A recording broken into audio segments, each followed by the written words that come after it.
ऐसे लिखा जाता है तो उसमें क्या है कि आपको जो चीज़ें हैं, जब आप ऐसे लिखने जाते हैं सबसे पहले आप फॉर्मेटिंग ही करते हैं।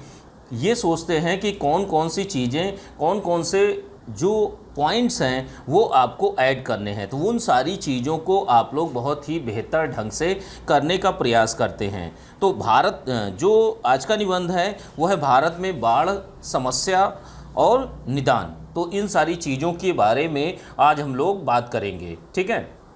अच्छे से इस प्रश्न को जैसे कैसे किस तरीके से लिखना है उन चीज़ों पर बात करेंगे कि जैसे जो इंट्रोडक्शन पार्ट है, बॉडी पार्ट है, कंक्लूजन पार्ट है, तो तीनों में देखिए एक एक कोटेशन। जैसे मान लीजिए एक पेज है तो एक पेज में आपको एक कोटेशन डालना बहुत ज़्यादा ज़रूरी है।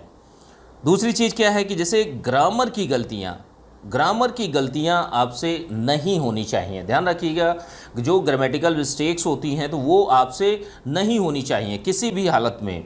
इसके साथ में कोटेशंस का आप बहुत अधिक मात्रा में प्रयोग करिए। निबंध में, जैसे निबंध का मतलब ही यही होता है कि कोई भी बंधन नहीं है, ठीक है। आप लिखिए टू द पॉइंट, जो चीज़ें पूछी गई हैं उसी शब्द सीमा में आपको लिखना है। तो इस निबंध को बहुत ही बेहतर तरीके से लिखिए, इंट्रोडक्शन अच्छे से रखिए, बॉडी पार्ट में अच्छे से चीज़ों को डालिए और डेटा, फ्लो चार्ट और डायग्राम, इन सारी चीज़ों का भी प्रयोग करिए।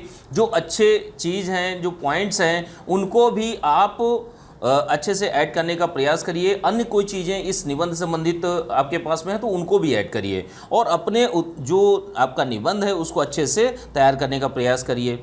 700 शब्द सीमा में इस प्रश्न को, जो आपका निबंध है पहला, इसको आप लोगों को लिखना है, ठीक है। इसकी पीडीएफ जो है आप लोगों को पेड व्हाट्सएप ग्रुप जो चल रहे हैं तीनों, आरओ मेंस का, बीओ मेंस का और यूपीपीसीएस मेंस के ग्रुप में आप लोगों को मिल जाएगी। अच्छे से आप लोग चीज़ों को तैयार करिए। चलिए स्टार्ट करते हैं। भारत में बाढ़ समस्या और निदान, तो इन सारी चीज़ों के बारे में हम लोग बात करेंगे। देखिए भारत की स्थिति जहाँ तक बात की जाती है तो देखिए भारत की स्थिति, भारत कैसा देश है। देखिए भारत एक प्राकृतिक संसाधन युक्त देश है।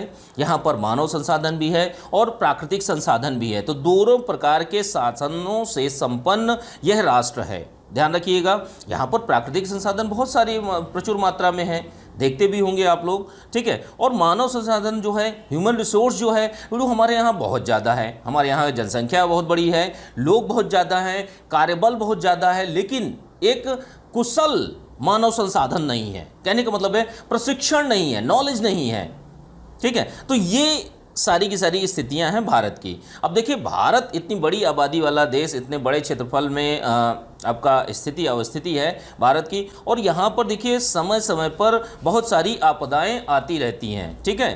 तो इन चीज़ों को हम लोग देखेंगे, ठीक है। तो देखिए भारत एक ऐसा देश है जिसमें समय समय पर बहुत सारी आपदाएं आती रहती हैं। आप लोगों ने देखा भी होगा, भूकंप समय समय पर आते रहते हैं, सूखा पड़ता है, कभी कभी बारिश नहीं होती, और जो एक बाढ़ समस्या है, प्रत्येक मौसम में भारत में बाढ़ जरूर आती है। देखते हुए होंगे इस समय वर्तमान में भी आपका हैदराबाद में मूसलाधार बारिश हो रही है, बॉम्बे में हो रही है, अन्य जगहों पर समय से अन्य समय काल में आई है कि जैसे जम्मू कश्मीर है, उत्तराखंड है, और चेन्नई में बाढ़ आई थी 2015 में। तो इस तरीके से समय समय पर बाढ़ आती रहती है, जो कि एक स्टेट और एक कंट्री को, दोनों को आर्थिक रूप से पीछे धकेलने का कार्य करता है। भारत के लिए देखिए बाढ़ एक बहुत बड़ी आपदा है। बाढ़ क्या है? बाढ़ एक बहुत बड़ी आपदा है, और ये आपदा के प्रभाव भारत की स्थितियों को देखते हुए कैसे पड़ते हैं कि व्यापक प्रभाव पड़ते हैं। जनधन की, जैसे देखिए लोगों की तो हानि होती ही होती है, इसके साथ में धन की यानी पैसे की भी हानि होती है। जन और धन दोनों की व्यापक पैमाने पर हानि होती है बाढ़ से। आप लोगों ने देखा भी होगा, जहां बाढ़ आ जाती है वहां बड़ी संख्या में लोग मारे जाते हैं, वहां के जो परिवहन प्रणाली, संचार प्रणाली सारी की सारी ध्वस्त हो जाती है, लाइट चली जाती है, जो आर्थिक गतिविधियां हैं वो रुक जाती हैं, जो व्यापक पैमाने पर पशु जो होते हैं वो भी बह जाते हैं, मनुष्य तक बह जाते हैं, गाड़ियाँ बह जाती हैं। इन चीज़ों को आप लोगों ने देखा होगा। तो जनधन की व्यापक पैमाने पर हानि होती है।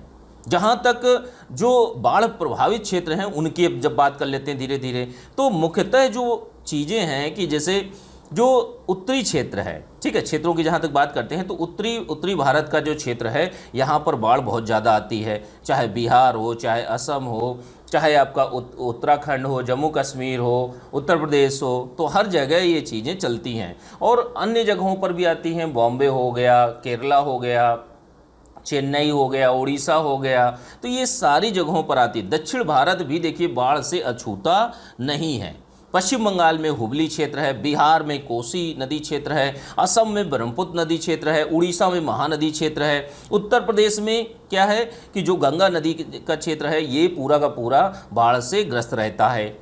तमिलनाडु में चेन्नई है, बाढ़ आई है, ठीक है।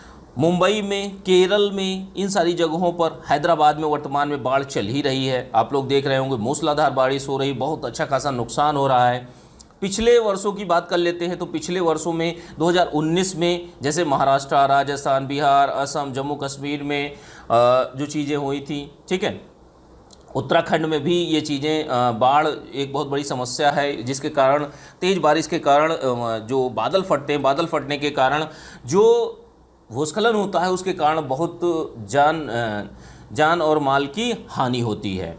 हिमाचल प्रदेश में भी तेज़ बारिश और भूस्खलन के कारण लगभग 25 लोग मारे गए थे। तो ये स्थितियां हैं भारत में बाढ़ की, ठीक है। अब आगे देखते हैं भारत में बाढ़ के कारणों को देखते हैं कि भारत में बाढ़ के कारण कौन कौन से हैं। सबसे पहला और मुख्य कारण क्या है? बादल का फटना। बादल का फटना क्या है? बादल का फटने का अर्थ ये थोड़ी है कि बादल फट गया, मतलब कहने का मतलब ये है कि एक ही जगह पर कम समय में मूसलाधार बारिश होना, इसको क्या कहते हैं? बादल का फटना। केदारनाथ में आप लोगों ने देखा होगा, केदारनाथ में विनाश का मंजर दिखाई देता है। जून 2013 में उत्तराखंड में भारी तबाही का मंजर देखना पड़ा था। चौराबाड़ी ग्लेशियर जो था वहाँ से, तो ये जो चीज़ें होती हैं ये बहुत ही खतरनाक होती हैं।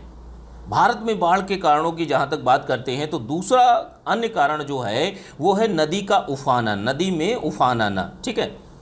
देखिए उफान कैसे आता है कि जैसे नदी के आसपास का क्षेत्र है, जैसे मान लीजिए नदी बह रही है, अब नदी में जो ये आपका तलछटी का जो एरिया है ये जब भर जाएगा और थोड़ा बहुत भी पानी अधिक हुआ तो ये पानी इधर उधर फैलने लगता है, ठीक है, आसपास के क्षेत्रों में जाने लगता है। तो जब उफान आता है तो नदी भाई भर जाती है, भरने के बाद इधर उधर पानी जाने लगता है, आसपास के क्षेत्रों में जाने लगता है, जिससे जो आसपास के क्षेत्र हैं वहाँ की फसल, लोगों का नुकसान, पशुओं का नुकसान, मकानों का नुकसान, जो जनजीवन है वो भी अस्त व्यस्त हो जाता है, जो सेवाएँ हैं, सर्विसेज हैं, जो मूलभूत सेवाएँ हैं वो भी प्रभावित रहती हैं। आप लोगों ने देखा भी होगा असम में जो चीज़ें हैं नाव चलने लगती हैं, तो ऐसी समस्याएं देखने को मिलती हैं, ठीक है। तो नदी का उफान आना ये भी एक बहुत बड़ा समस्या बनती है जाके भारत में बाढ़ के कारणों में। अगला पॉइंट कौन सा है? अगला पॉइंट है आपका हिमनदों का गलना, जो ग्लेशियर्स हैं इनका पिघलना। जैसे हिमालयी नदियां जितनी भी हैं कि जैसे गंगा है, कोसी है, यमुना है, ब्रह्मपुत्र है, इनमें जब बाढ़ आती है तो ये एक कारण ये भी बनता है, जो ग्लेशियर्स हैं वो पिघलते हैं, पिघलने के बाद वो पानी बनकर नदियों के माध्यम से बहते हैं और नदियों में बाढ़ आती है, जिसके कारण अधिक से अधिक जो लोगों की जान माल की हानि है वो होती है, ठीक है।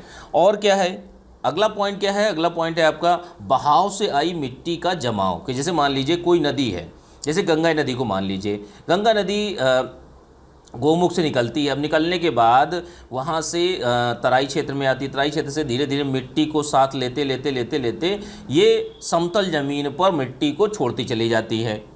तो ऐसी स्थितियों में क्या है, बहाव से आई मिट्टी का एक जगह जमाव होता रहता है, जिससे बराबर से एक लेवल में एक मिट्टी जमती जाती है तलछटी पर। जो नदी का तल होता है वहाँ पर मिट्टी का जमाव बहुत ज़्यादा होता है, जिससे अब अगर सोच कर देखिए कि अगर यहाँ पर मिट्टी का जमाव इस नदी बहाव क्षेत्र में अगर ज़्यादा हो जाएगा तो नदी उफनाने लगेगी, ऊपर आने लगेगी, तो ये जमाव से भी बाढ़ आती है, ठीक है। आसपास के क्षेत्र में एरिए में पानी भरता है, जिसके कारण जान माल की नुकसान होता है। अब जैसे नदियों का जल वहन करने की क्षमता भी कम हो जाती है। भाई मिट्टी अगर इस नदी में मिट्टी अगर ज़्यादा भर जाती है तो इसके जल को वहन करने की या सहन करने की, उसमें जल प्रवाहित होने की क्षमता जो होगी वो कम हो जाएगी ना। तो यही चीज़ें होती हैं।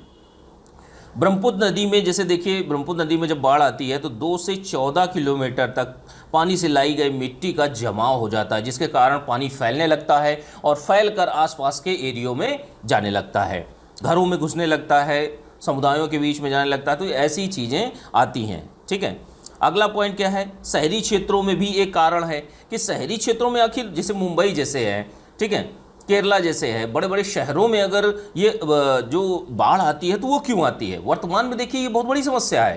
क्वेश्चन पूछा जा सकता है, क्यों पूछा जा सकता है, क्योंकि यह वर्तमान में एक बहुत बड़ी समस्या है। हैदराबाद, मुंबई, हर जगहों पर आपका बाढ़, इसमें मूसलाधार बारिश हो रही है, तो ये आने की संभावनाएं पूरी हैं। शहरी क्षेत्रों में जैसे क्या होता है, बाढ़ के कारण जब हम लोग देख रहे हैं तो शहरी क्षेत्रों में जो अवरुद्ध नालियां होती हैं, जो ड्रेनेज सिस्टम होता है वो अच्छा नहीं होता है, नगर पालिका अच्छे से कार्य नहीं कर रही होती है, जो जल निकासी है उसकी अच्छी व्यवस्था नहीं की जाती है, जिसके कारण जो शहरी क्षेत्र हैं वहाँ जल भराव हो जाता है। भाई अगर जल निकासी अच्छी नहीं होगी और अगर बारिश हो गई मुंबई में या जो जितने भी महानगर हैं तो उनमें क्या है, पानी भर जाएगा। तो यहाँ पर क्या है, जो ड्रेनेज सिस्टम है, जो बंद हुई नालियाँ हैं, उनको साफ कराने की आवश्यकता है। ठीक है, तो इसी के लिए भाई शहरी क्षेत्रों में बाढ़ ना आए, इसके लिए समय समय पर जो जितने भी जो नगर निगम होते हैं उनको बिल्कुल सतर्क रखना होगा, उनको समय समय पर सफाई अभियान चलाते रहना होगा। अब जैसे मुंबई से चेन्नई, मुंबई में भी बाढ़ आई 2019-20 में, लगभग 400 लोगों की मौत हो गई। चेन्नई में भी बाढ़ आई 2015 में। ठीक है, तो ये सारी की सारी चीज़ें दर्शाती हैं। और क्या एक कारण बनता है शहरी क्षेत्रों में कि जैसे आपदा से पूर्व तैयारियों की विफलता, कि भाई यही चीज़ें दर्शाती है ना कि आपने तैयारी नहीं करी अच्छे से, जो नगर निगम है उसने अच्छे तैयारी से नहीं करी। आपदा से पूर्व तैयारियों की विफलता भी एक बहुत बड़ा कारण बनता है भारत में बाढ़ के कारणों का। ठीक है, अब अगली चीज़ देखते हैं। अगली चीज़ क्या है, बाढ़ से हानि। देखिए बाढ़ से हानि किस किस चीज़ की होती है, अब इन चीज़ों को एक एक करके देख लेते हैं। और उसके बाद ऐसा नहीं है कि बाढ़ से हानि ही होती है, कुछ बहुत थोड़े बहुत लाभ भी होते हैं। तो बाढ़ से हानि की बात कर लेते हैं कि जैसे बाढ़ से कौन कौन सी चीज़ों की हानि होती है। तो देखिए बाढ़ से जान माल की हानि होती है। सबसे पहली बात, लोगों की जान जाती है, जो आर्थिक रूप से मकान, पशु और अन्य जो चीज़ें हैं, गाड़ी, मोटरसाइकिल, ये सारी चीज़ें भी बह जाती हैं। तो हर चीज़ों की यहाँ पर हानि ही होती है। फसल उत्पादन में कमी। फसल उत्पादन में कमी कैसे होती है, जैसे मान लीजिए ये नदी है, अब ये नदी है, नदी में पानी तलछटी पर ज़्यादा मिट्टी का जमा हो गया है, उफना रही है नदी और पानी इधर उधर आसपास के क्षेत्रों में जा रहा है। तो यहाँ की जो फसल होगी वो बर्बाद हो जाती है, यहाँ की जो फसल होगी ये भी बर्बाद हो जाती है। तो ये कारण बनता है जाकर फसलों के उत्पादन में कमी का, कि जब फसल ही आपकी सड़ गई या बेकार हो गई और उत्पादन नहीं होगा, कोई भी फसल हो, अगर ज़्यादा पानी दे देंगे, एक मात्रा से अधिक मात्रा में अगर आप दे देंगे तो वो फसल बेकार हो जाएगी और उसका उत्पादन भी कम हो जाएगा। तो यहाँ फसल उत्पादन में कमी भी आती है। अब फसल उत्पादन में कमी आई तो मुद्रास्फीति जो अर्थव्यवस्था है उसमें भी, महंगाई जो है उसमें भी उतार चढ़ाव होता है कि भाई जब वस्तु का उत्पादन या फसल का उत्पादन अच्छी खासी मात्रा में नहीं हुआ तो वो चीज़ महंगी हो जाएगी मार्केट में। सीधा सिंपल सा फंडा है कि जैसे 10 किलो गेहूं है बेचने के लिए और लेने वाले 100 लोग हैं, तो सब लोग अपना बढ़ बढ़ के रेट लगाएंगे। तो क्या है, जो एक महंगाई का लेवल है, महंगाई का प्रतिशत जो है वो बढ़ता जाएगा। और क्या है कि मैंने बताया अभी थोड़ी देर पहले कि जानवरों की भी मृत्यु होती है। तो यहाँ पे क्या है, दुधारू जानवरों की क्षति भी बाढ़ के कारण होती है। पूरा का पूरा परिवहन नेटवर्क और जो बुनियादी सुविधाएं हैं, सर्विसेज हैं, वो भी प्रभावित होती हैं। जो पूंजीगत साधन हैं उनका भी नुकसान होता है। हर तरीके से बाढ़ से हानि होती ही होती है। बिजली उत्पादन एवं वितरण व्यवस्था में भी प्रभाव पड़ता है। पेयजल की सुविधाओं में भी कमी आती है कि जैसे स्वच्छ पेयजल अगर हमें चाहिए होता है, तो अब अगर हर जगह बारिश का पानी ही और गंदा पानी नदियों के माध्यम से जो पानी जाएगा भरेगा, तो वो आसपास की गंदगी को भी लेके जाता है। ठीक है, मल मूत्र इन सारी चीज़ों को, तो वहाँ पर क्या है, पेयजल की सुविधाओं में भी कमी आती है, इसकी भी समस्या खड़ी होती है। और क्या है कि जब गंदा जल जाएगा तो दूषित जल से अगर आप पीते हैं तो उससे बीमारियों से भी ग्रसित होने की संभावनाएं पूरी बढ़ जाती हैं। लोग बीमार पड़ने लगते हैं, हैजा, कॉलरा, वायरल फीवर, तो ये सारी की सारी जो संक्रमण होता है, संक्रमण वाली बीमारियां होने लगती हैं। इसके अलावा क्या है कि ये सारी हानियां होती हैं। इन हानियों के बावजूद भी जो बाढ़ है, बाढ़ के कुछ लाभ भी हैं कि जैसे देखिए बहाकर लाई गई मिट्टी, जैसे मान लीजिए ये मिट्टी बहाकर लाई गई है नदी के जल के द्वारा। अब ये मिट्टी पानी के माध्यम से इधर इधर भी फैलेगी, ठीक है। पानी जब ये नदी उफान पर थी, इधर उधर पानी फैला था, जब ये पानी सीधे नदी में चला जाएगा तो यहाँ पर एक मिट्टी की परत बन जाती है, जो कि आपका जो खादर क्षेत्र कहलाता है एक तरीके से, ठीक है। तो उसमें क्या है, उसमें जो फसलों का उत्पादन जो होता है वो अच्छा हो जाता है। ये बहुत ही उपजाऊ भूमि मानी जाती है, उपजाऊ ज़मीन मानी जाती है। ब्रह्मपुत्र घाटी में धान की खेती बहुत बड़ी मात्रा में की जाती है, असम के माजुली द्वीप के आसपास का क्षेत्र। तो ये ऐसी स्थितियों में क्या है, ऐसी स्थितियों में कुछ बहुत नाम मात्र के इसमें फ़ायदे भी हैं। अच्छी पैदावार होती है ऐसे क्षेत्रों में, लेकिन सब जगह तो नहीं होगी ना। जो नुकसान कर दिया वो तो बहुत ज़्यादा है, ठीक है, हर तरीके से नुकसान है, ये चीज़ें हैं। तो बाढ़ की समस्या हमारे देश में बहुत ही ज़्यादा विकराल रूप ले रही है, ठीक है। और इसके लिए सरकार को भी अनेक कदम उठाने पड़ेंगे, अनेक चीज़ों को देखना पड़ेगा, ठीक है। अब देखिए भारत सरकार के द्वारा उठाए गए कौन कौन से कदम हैं। तो देखिए सर्वप्रथम 1954 में भीषण बाढ़ के बाद में केंद्र सरकार ने राष्ट्रीय बाढ़ कार्यक्रम की घोषणा की थी। तो इसके 3 भाग थे, ध्यान रखिएगा, इसके 3 भाग थे, एक तात्कालिक, एक अल्पकालिक और एक दीर्घकालिक। तो तात्कालिक कारण क्या है कि जैसे मान लीजिए आपके यहाँ नदी में बाढ़ आ गई है, कोसी नदी जो है सबसे ज़्यादा कुख्यात है अपना मार्ग बदलने के लिए, जिससे कि वो बिहार में बाढ़ बहुत ज़्यादा लाती है, और इसीलिए उसको बिहार का शोक भी कहा जाता है, कोसी नदी को, ठीक है। अब देखिए जैसे बाढ़ आ गई है, अब ऐसे में क्या होगा, तात्कालिक कारणों में बाढ़ से संबंधित आंकड़े जुटाना कि कौन कौन से गाँव जो हैं बाढ़ से प्रभावित हैं, कौन कौन से ज़िले प्रभावित हैं बाढ़ से। तो इन सारी चीज़ों का क्या है, आंकड़ा जुटाना, और जो वहाँ पुनर्वास की समस्याएं हैं, पुनर्वास लोगों का करवाना, एक जगह से उठाकर दूसरी जगह उनको ले जाना, सुरक्षित ले जाना, बाढ़ सुरक्षा उपायों को करना, वो चाहे आपके पशु हों या लोग हों, जो उनका खुद की जो आर्थिक रूप से जो सामान होता है, घर का सामान होता है, उनको एक जगह से दूसरी जगह ले जाना। तो ये चीज़ें तात्कालिक होनी चाहिए। राहत सामग्री देना, बाढ़ प्रभावित क्षेत्रों में क्या है, तात्कालिक रूप से उनको राहत शिविरों में ले जाया जाता है, राहत सामग्री बांटी जाती है, भोजन बांटा जाता है, हर तरीके से चीज़ें होती हैं ना। तो ये सारी चीज़ें हैं, तो ये तात्कालिक उपाय में सरकार के द्वारा उठाया जाता है, ठीक है।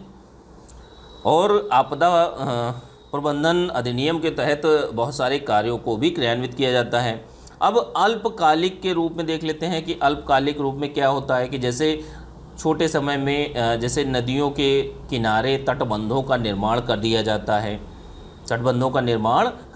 है, और तो ये आपका अल्पकालिक भाग के तहत आता है। अब तीसरा भाग क्या है, दीर्घकालिक है। दीर्घकालिक भाग में हम लोग बात करेंगे सरकार के द्वारा उपाए गए सुझाव, मतलब जो उपाय हैं उनमें कि जल संचय किया जाना चाहिए, जल का संरक्षण किया जाना चाहिए, जल को एक जगह पर भंडारण किया जाना चाहिए, जिससे क्या है कि सरकार क्या करती है, नदियों पर बड़े बड़े जलाशयों का निर्माण करती है, ठीक है। जल जो है हर तरीके से देखिए महत्वपूर्ण है, किसी भी कार्य को करने के लिए आपको पानी की आवश्यकता पड़ेगी ही, लेकिन वही पानी अगर बहुत बड़ी मात्रा में हो जाए, बहुत ज़्यादा हो जाए, तो वो भी अच्छी बात नहीं होती, ठीक है। दीर्घकालिक रूप में हम जो उपाय देखते हैं तो नदियों का जल जो होता है उसको कहीं एक जगह पर संग्रहण करके फिर उसी का रीयूज़ किया जाए, तो ये सारी चीज़ें होती हैं। और क्या है कि और इसमें कुछ चीज़ें हैं कि जैसे केंद्रीय जल आयोग द्वारा राष्ट्रव्यापी बाढ़ पूर्वानुमान चेतावनी प्रणाली भी स्थापित करना, तो ये केंद्रीय जल आयोग के द्वारा ये चीज़ें की जा रही हैं, और भारत में बाढ़ पूर्वानुमान चेतावनी प्रणाली स्थापित करना, ठीक है। और क्या है कि जैसे सरकार के द्वारा प्रयास किए जाते हैं कि जो बाढ़ प्रभावित क्षेत्र हैं, जहाँ पर बहुत ज़्यादा बारंबारता बाढ़ की ज़्यादा हो जाती है, तो उन क्षेत्रों का, उन जिलों का मानचित्र तैयार किया जाए, किस तरीके से हम लोगों को बचा सकते हैं, उन सारी प्लानिंग की जाए, रणनीतियाँ बनाई जाएं और बाढ़ क्षेत्र में लोगों का पुनर्वास किया जाए। हर तरीके से जो बाढ़ प्रभावित क्षेत्र हैं, जो एरिया हैं जहां पर प्रतिवर्ष बाढ़ आती है, तो उससे हम कैसे निपटें, इन सारी चीज़ों पर वो चाहे केंद्र सरकार हो चाहे राज्य सरकार हो, प्रत्येक काम कर रही है। ठीक है, इसके अलावा भी कई कार्य किए जाते हैं सरकार के द्वारा कि समय समय पर जो नदियां हैं, नदियों की तलछटी पर समय समय पर सफाई की जानी चाहिए। सरकार के द्वारा जो रिवर फ्रंट है, इनका भी नदियों पर निर्माण किया जा रहा है कि जिससे बाढ़ की समस्याएं कम हो सकें। अगर आप सोच के देखिए कि अगर जैसे रिवर फ्रंट जो होते हैं, जैसे मान लीजिए ये एक और ये पक्की चीज़ें होनी चाहिए और समय समय पर जो इसका जो तलछटी का एरिया है, इससे यहाँ से मिट्टी हटाई जानी चाहिए, बाहर ले जाई जानी चाहिए। ठीक है, इसके अलावा क्या है कि जैसे जो साइड वाला एरिया है, तो यहाँ पर पक्की बड़ी दीवार थोड़ी सी ऐसी रखनी चाहिए, मतलब हल्की सी ऊंची, कि वहाँ से पानी बाहर इधर उधर ना जा पाए। तो ये अब छोटी छोटी जगहों पर, घाटों पर रिवर फ्रंट का निर्माण किया जा रहा है, पक्के रिवर फ्रंट का। तो ये भी सरकार के द्वारा बाढ़ नियंत्रण के लिए कार्य किए जा रहे हैं। अंत में निष्कर्ष में दीजिए, आप अपने कुछ सुझाव भी दे सकते हैं, कोटेशंस भी डालिए लास्ट में निष्कर्ष में, और अच्छे से इस एस्से को लिखने का प्रयास करिए। 700 शब्दों में इस एस्से को आप लोगों को लिखना है। ठीक है, तो ये पूरा का पूरा एस्से था आपका बाढ़ समस्या और उसके निदान, इससे संबंधित यह प्रश्न था। इसको आप लोग एस्से को अच्छी तरीके से लिखिए। इसकी PDF दोस्तों आप लोगों को मेंस के ग्रुप में मिल जाएगी।